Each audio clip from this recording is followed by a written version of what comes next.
আপনি কি জানেন সমুদ্রের গভীর তলদেশে কি পরিমাণ স্বর্ণ লুকিয়ে আছে? যদি স্বর্ণ থেকেই থাকে তাহলে সেগুলো সমুদ্র থেকে উত্তোলন করা হচ্ছে না কেন? পুরো বিষয়টি জানলে আপনি হতবাক হয়ে যাবেন। 2015 সালের দিকে সমুদ্রে মিলেছিল স্বর্ণ।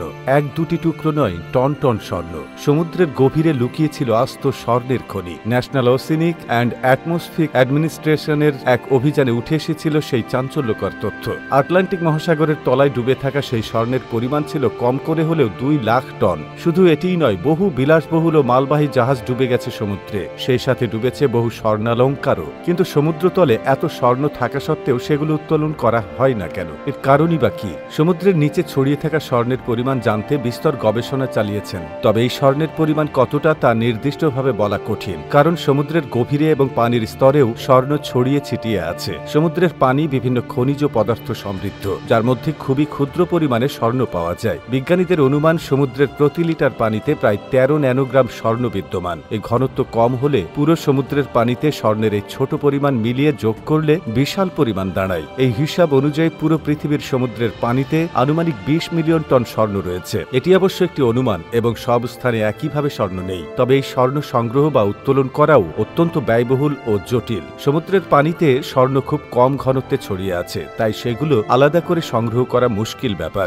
যদি কোনো কার্যকর পদ্ধতি বের করা যায় তবে তা অর্থনৈতিকভাবে লাভজনক হবে কিনা সেটিরও কোনো নিশ্চয়তা নেই। বিভিন্ন গবেষণায় দেখা গেছে সমুদ্রের তলদেশে, বিশেষ করে গভীর সমুদ্রের হাইড্রোথার্মাল ভ্যানগুলোর কাছাকাছি অনেক মূল্যবান খনিজ পদার্থ পাওয়া যায়। হাইড্রোথার্মাল ভ্যানগুলোতে উচ্চ তাপমাত্রার কারণে সমুদ্রের তলদেশে থাকা খনিজ দ্রবীভূত হয়ে পানির সাথে মিশে যায় এবং ধীরে ধীরে কঠিন আকারে জমা হতে থাকে। এর ফলে স্বর্ণ, রূপা, তামা সহ বিভিন্ন খনিজ পদার্থের উপস্থিতি থাকে সেখানে। তবে হাইড্রোথার্মাল ভ্যানগুলোতে পাওয়া এক খনিজ পদার্থ থেকে স্বর্ণ আহরণের সম্ভাবনা থাকলেও তা অত্যন্ত চ্যালেঞ্জিং, কারণ সমুদ্রের গভীরে খনিজ জমা হওয়া স্থানগুলোতে পৌঁছানো খুবই কঠিন এবং তা খরচ সাপেক্ষও বটে। তাছাড়া সমুদ্রতলে খনিজ আহরণে পরিবেশগত বিপর্যয় সৃষ্টি হতে পারে বলে বিশেষজ্ঞরা এ ধরনের কার্যক্রমে সাবধানতার পরামর্শ দিয়ে থাকেন। তাই সব দিক বিবেচনা করে বলা যায় বর্তমান সময়ে এই স্বর্ণ আহরণ করা প্রায় অসম্ভব একটি কাজ। তো বন্ধুরা, ভবিষ্যতে কি এই স্বর্ণ আহরণ করা সম্ভব হবে সেটা সময়ই বলে দেবে। ভিডিওটি ভালো লেগে থাকলে আপনার ফেসবুকের টাইমলাইনে শেয়ার করে দিন।